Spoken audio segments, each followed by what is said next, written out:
You know why I'm vacationing in Dubai right now? Because I stopped drowning in RFEs, intake calls, and late night filings. I used to hire freelancers who barely knew what a G28 was. Total chaos. Then I found IMI support, virtual immigration paralegals trained in real case prep, docket-wise, and USCIS workflows. Now my calendar's clean, my clients are happy, and my firm runs while I relax. You can hustle or you can outsource smart. I chose freedom. I chose Emmy support.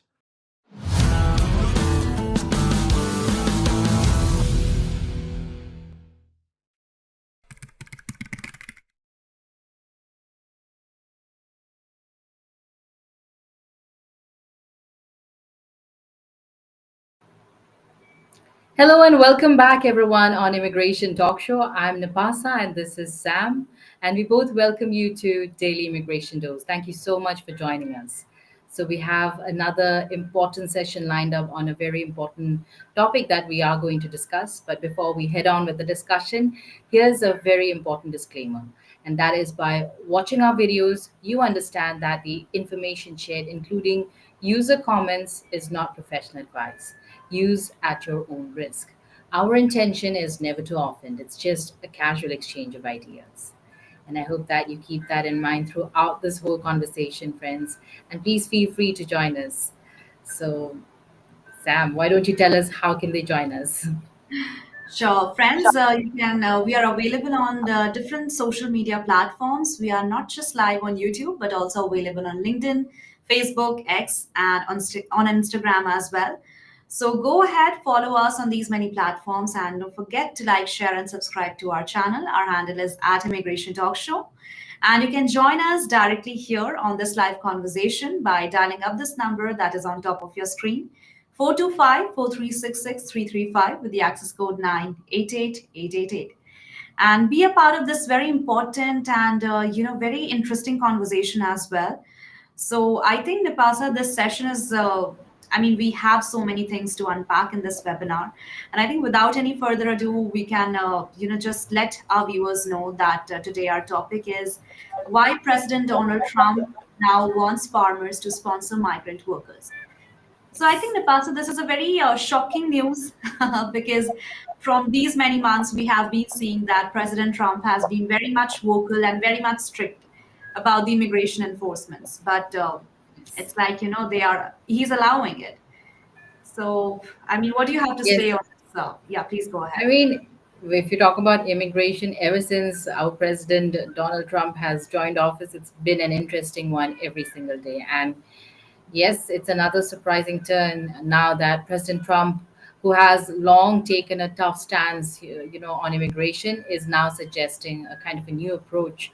So, and it could actually allow, trusted farmers to hire undocumented workers if they take the responsibility for them. So, it's going to be very interesting, this whole discussion. And friends, please feel free to join us. But before we discuss more further on this topic, Sam, let's go ahead and give out a couple of news updates as well.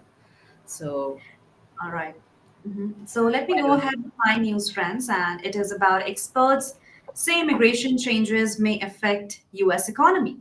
Now, this is a big statement. Let's see what it is about. So, President Donald Trump has introduced plans to reduce both legal and illegal immigration. And these include strong border control, more deportations, and fewer student and work visas. So, while the goal is to improve security and manage the immigration system, some experts say that these changes could also impact the US economy over time, as research groups like Brookings and the American Enterprise Institute say that fewer foreign workers may lead to slower economic growth. Many industries like farming, constructions, and tech depend on immigrant workers to fill jobs and keep things running. There are also signs that fewer students and researchers from abroad are choosing to come to the US, which could affect innovation and research in the future. Experts also say the full effects won't be felt right away, but it is something to watch. As immigration policies evolve, they may continue to shape the economy in the years ahead. So this is a news from my side, and friends, if you think that your friends or your loved ones need to be aware about this news, then please don't hesitate to share the link of this webinar. Go ahead, share the link of this webinar, and also tell them to subscribe to our channel. Now, Nipasa, please go ahead and let us know about another very important news update. Sure, Sam. And I wanted to give out the news update about ICE arrests, of non-criminal immigrants reach record high under President Trump. And yes, I think it's 800 surge. President Trump says ICE arrests more non-criminal immigrants than ever before. And yes, if you talk about it, the Trump's administration promised to deport hard criminals doesn't appear to match what is really happening, especially if you talk about ICE data right now. And since President Trump's return to the White House in January, arrests have become a lot more, especially by ICE if you take on count. And these, I'm talking about the non criminal immigrants. So they have soared by over 800%, and it's a dramatic increase from the previous administration, they say. So as of June 1st, ICE reported 51,302 immigrants in detention, marking the highest number ever held in ICE facilities. Yet only 30% of them are convicted criminals. So the rest are either facing non criminal immigration charges like visa overstays or illegal entry, or have no criminal charges at all. So these were a couple of, updates I wanted to give you. And experts suggest that ICE officers are under increasing pressure to boost deportation numbers, leading to mass raids and the arrest of immigrants with clean legal records. So while the administration, claims it is prioritizing dangerous offenders, the latest figures tell a different story. But nevertheless, I think yes, it is happening. The largest mass deportation in the history of United States and the world, rather. So that was my news update, and the data was published by the Transactional Records Access Clearinghouse, that is TRAC track, as ICE has yet to release official breakdowns since January. So that was my news update. And coming back, to our topic of discussion for today, well, it is, why President Trump now wants farmers to sponsor migrant workers. And Sam, it's definitely going to be very interesting. Like I said, it's a surprising turn because, well, as we all know, President Trump has taken, for very long, he has always taken like a tough stance on immigration, and he's now suggesting this new approach that could allow, trusted farmers to hire undocumented workers if they take responsibility for them. And this comes after recent enforcement crackdowns that caused confusion and labor shortages in key industries, especially agriculture, as we've spoken in many of our previous, episodes here on Daily Immigration Dose. So, what's really going on here? Why the sudden shift, and what could it mean for farmers, workers, and the economy as well? We are definitely going to talk more about all of these things, friends. So I hope you stay with us. Don't forget to subscribe. Our handle is at Immigration Talk Show, and please feel free to like and share with your friends and folks who could benefit most and be a part of this conversation. And if you're one among them, why not come join us to tell us what do you think is the scenario out there? And now to talk more about it, Sam, why do you think uh, President Trump suddenly changed his stance on migrant farm workers? All right. So I think this is a very important and a very big question that everybody, living in the US is thinking about it. Like what President Trump motivated, or, why did he shifted his stance? And that too, he has been very much particular about a very tough stance on immigration, right? He pushed for border walls, largest mass deportation, and strict rules on who can live and work in the US. So when suddenly he said that yes, farmers should be able to hire the undocumented migrants if they take responsibility, then it has surprised a lot of people. A lot of people are in shock. But let's understand, friends, that why is this happening now?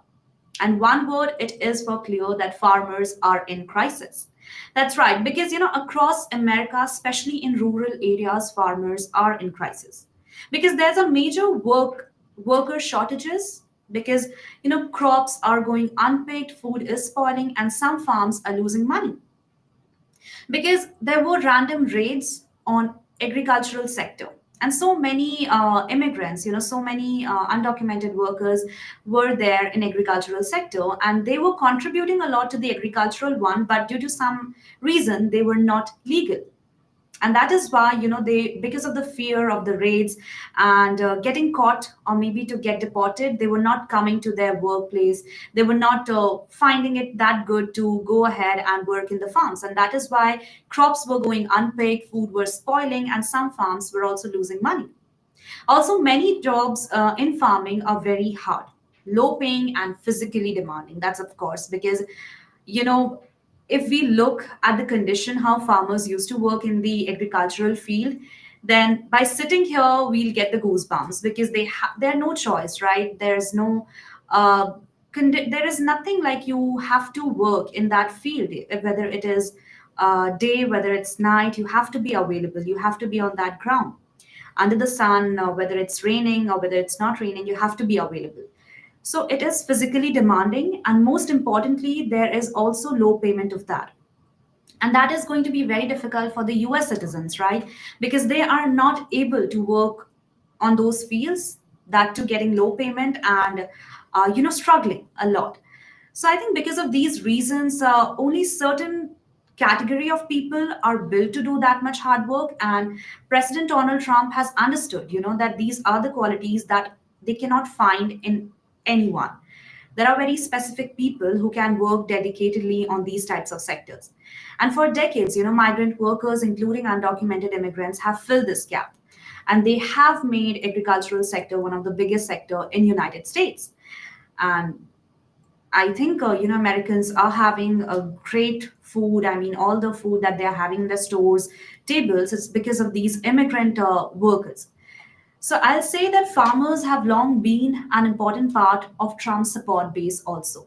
And why President Donald Trump has decided to, be a little softened for the farmers, because many of these communities are rural and agricultural, and they have backed him in past, supports as well.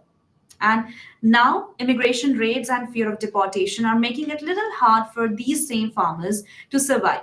So I'll say, Napasa, that right now, as President Donald Trump has said that, okay, let's allow these trusted farmers to keep hiring migrant workers, but only if they take responsibility for them. So it's like President Donald Trump is still sounding little tough, but also he's showing that yes, he is there to help the economy and protecting farms. So he's trying to keep both the sides happy, farmers also who needs work, and of course the US economy. So it's a very smart play that he's doing right now, and a very right one, right? Because you can't remove any part of the community, and your agricultural sector will be in crisis. So, if you can make us understand, Napasa, what does this taking responsibility really mean for farmers? Because that's what President has said in his speech. So, yeah, please go ahead.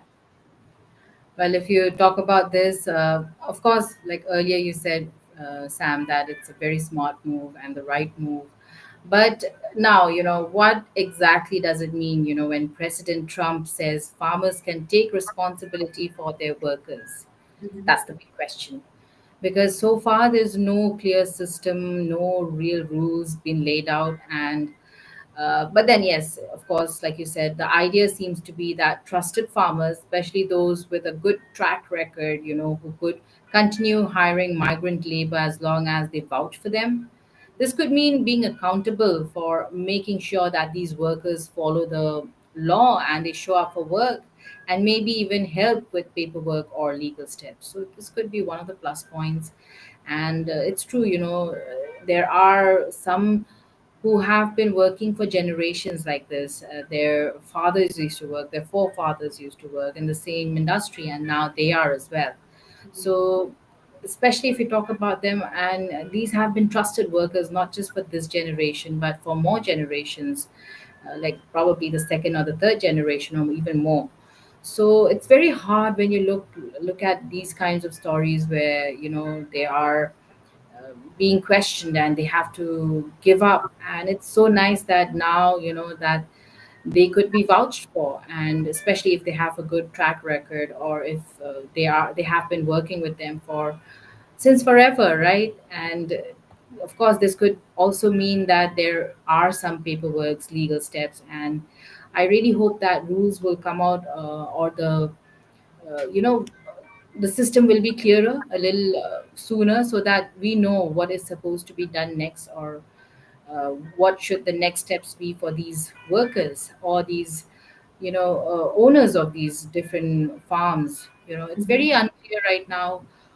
This would work or this would not work, but definitely work in practice right now. Would farmers have to register workers, or would there be oversight from immigration officials? These details haven't been spelled out yet, so it's really early to say. But of course, while the offer sounds like a relief to some in agriculture, it also raises new questions about how farmers are supposed to take responsibility in a legal sense. So I think, yes, we definitely have a lot more new questions now in our heads, and people are looking for answers, and I really hope that it happens soon. And anyway, we'll talk more about this, whether farmers and employers confused by these mixed messages and all of that. And quickly, hello to Minakshi. Thank you so much for joining us. We are going to take up your comment and we'll talk more, friends. Don't go anywhere, because now it's time for a short break here on Immigration Talk Show with me, Napasa, and Sam on Daily Immigration Dose. You know why I'm vacationing in Dubai right now? Because I stopped drowning in RFEs, intake calls, and late night filings. I used to hire freelancers who barely knew what a G28 was. Total chaos. Then I found IMI support, virtual immigration paralegals trained in real case prep, docket-wise, and USCIS workflows. Now my calendar's clean, my clients are happy, and my firm runs while I relax. You can hustle or you can outsource smart. I chose freedom. I chose IMI support.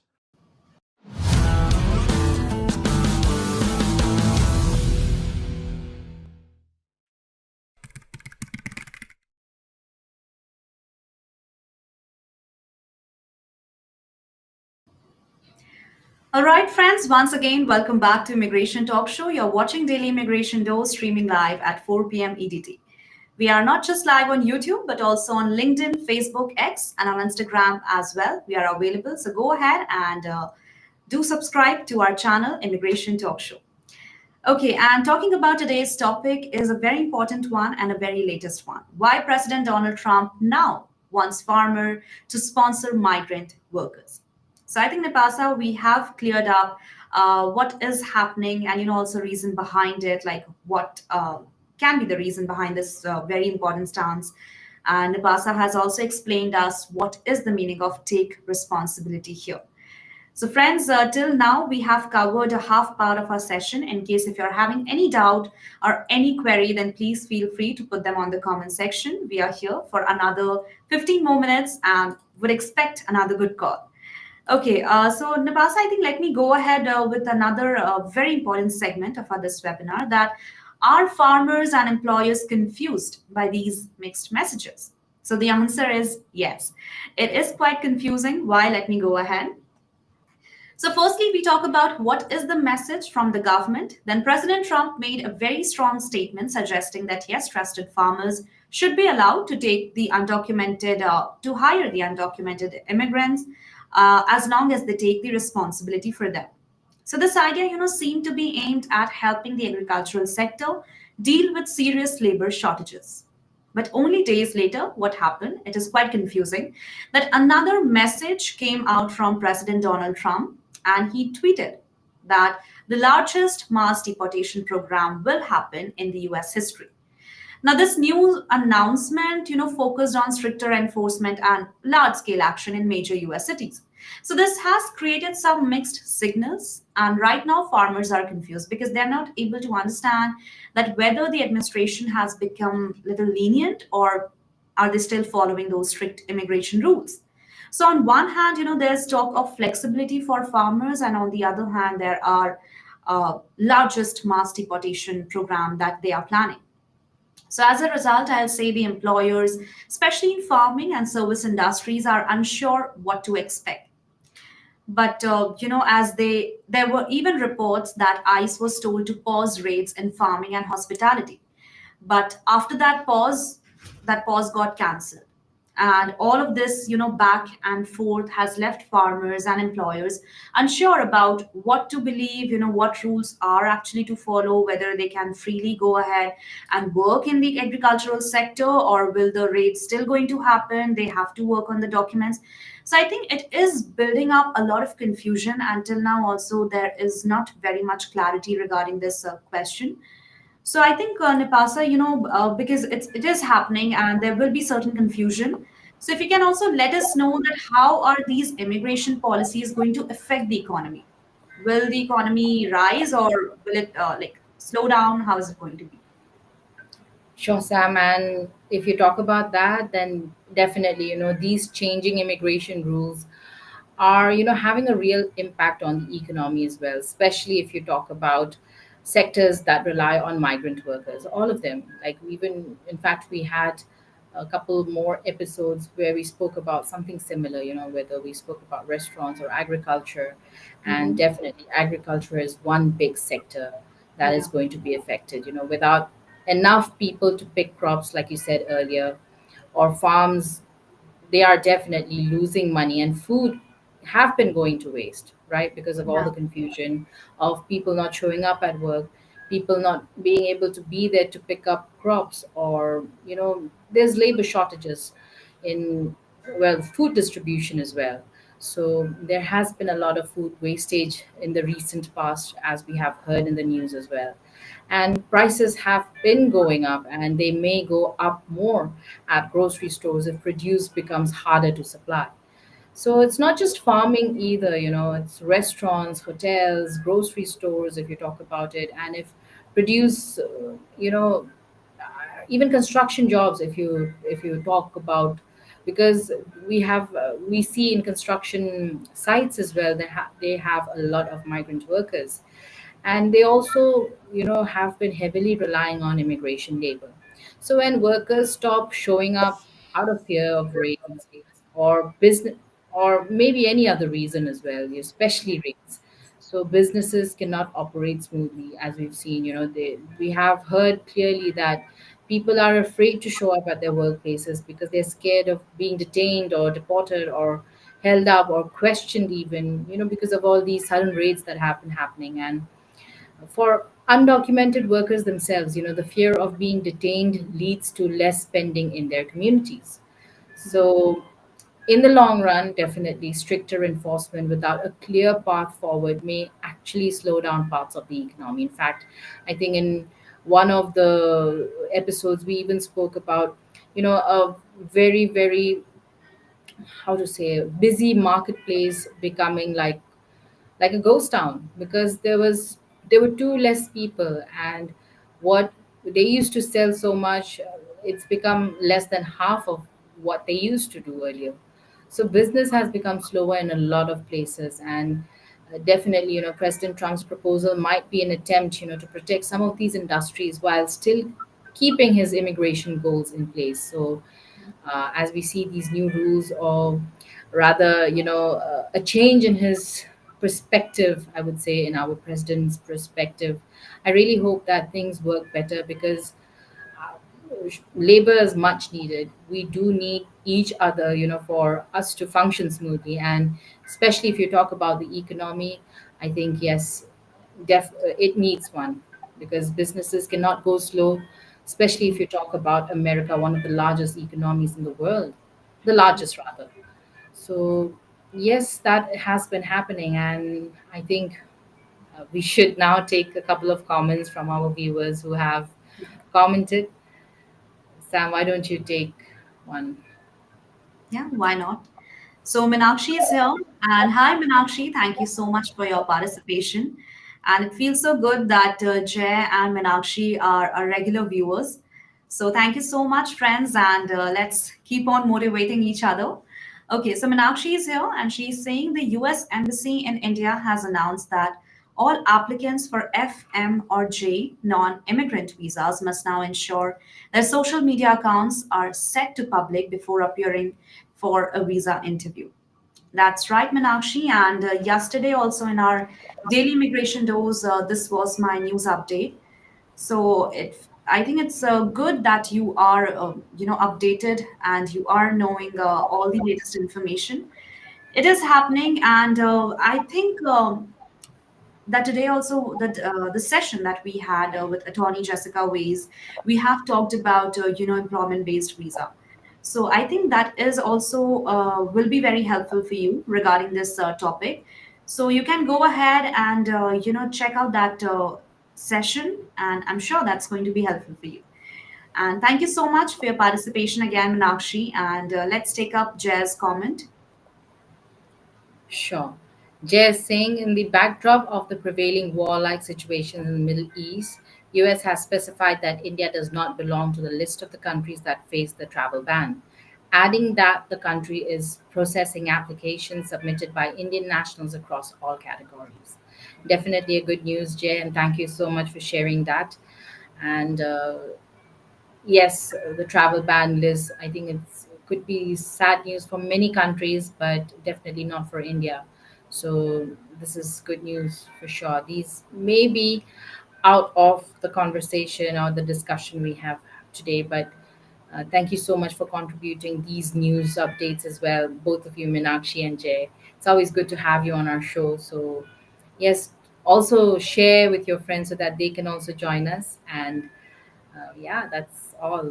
Our Yeah.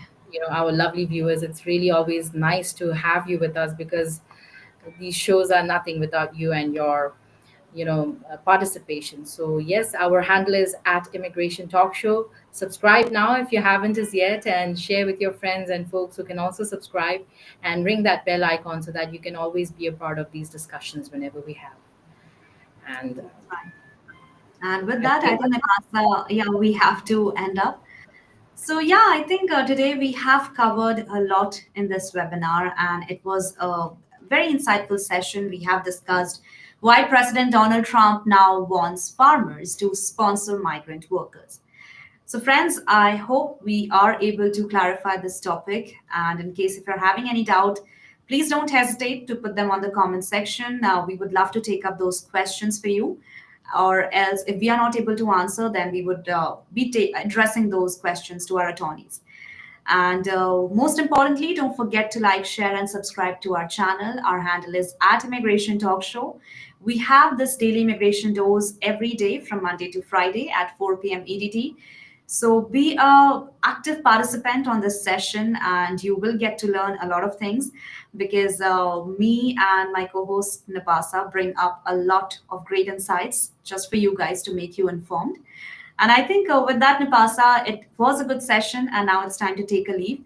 So you can proceed by, saying that our email IDs, our phone numbers, and yeah, let's end there. sure, yes, yes, Sam, absolutely. But to talk about, just to end our session, on one hand, our President Trump's evolving stance on migrant farm workers is raising both hopes and questions. So, yes, like Sam said, please feel free to share with us your insights. And you can also do that on our phone number, my phone number, which is also has a WhatsApp, by the way. You can call me also on this. My number is 408-335-6444. And you can email me at nipa@staffingly.com.